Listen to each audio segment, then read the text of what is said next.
Hey guys, so I was thinking ahead of our boot camp, how many of you guys are struggling with writing villains? No, really.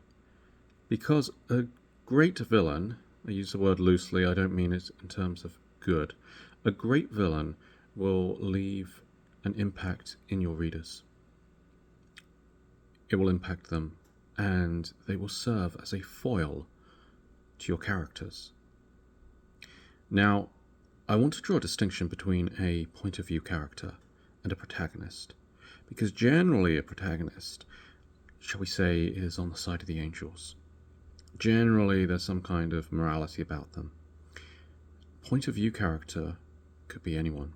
It could be an antagonist, it could be the villain, it could be an anti-hero. And there is a difference between an anti-hero and a protagonist. And that leads us straight back to villains. So while you guys are writing, for those of you who are believers, I would recommend that you take a look through the Holy Bible.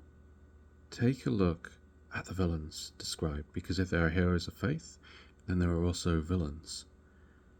What attributes, what traits do they have? What makes them a villain? And I'm not talking about writing Christianese. I'm talking about analyzing. I'm talking about looking at it. What makes them stand out? And we're going to be discussing some of this in the bootcamp. And even if you're not a believer, you should still be able to appreciate why some of them have been labeled. As it's important that we include different outlooks, shall we say. It's important you have different outlooks in your writing. If everybody has one outlook and you label them all as protagonists or point of view characters, and then all of your villains and antagonists share a second outlook, you really only have two outlooks. But if you want to make things interesting, mix it up a little. Give them different traditions, give them different backgrounds, give them different perspectives. They can be from the same faith, but disagree on things. Just take a look at our world. How many different religions are there? How many different religions have there been? How many different schools of thought, philosophies? And what about politics?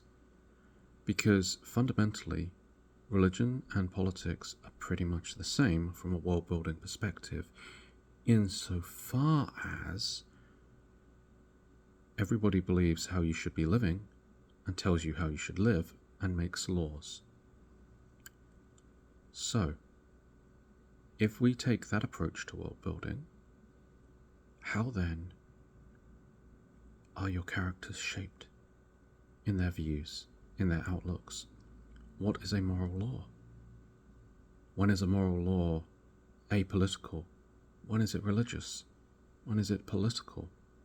When do you find religions meeting politics? And what happens when those clash? It's all interesting questions to ask.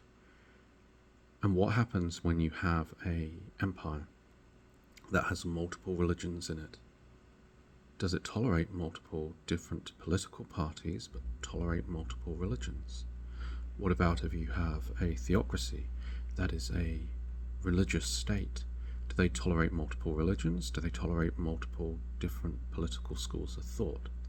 And all of these are very, very important when it comes to shaping your villains, because taking it from the abstract and putting it into something a little more immediate, if you believe as a villain that you have the right of might and it is your God-breathed, or maybe you don't believe in a god, or maybe multiple gods, breathed right to rule and reign however you please, and you are labeled as a tyrant, then in your eyes you're doing the right thing because nobody is strong enough to challenge you.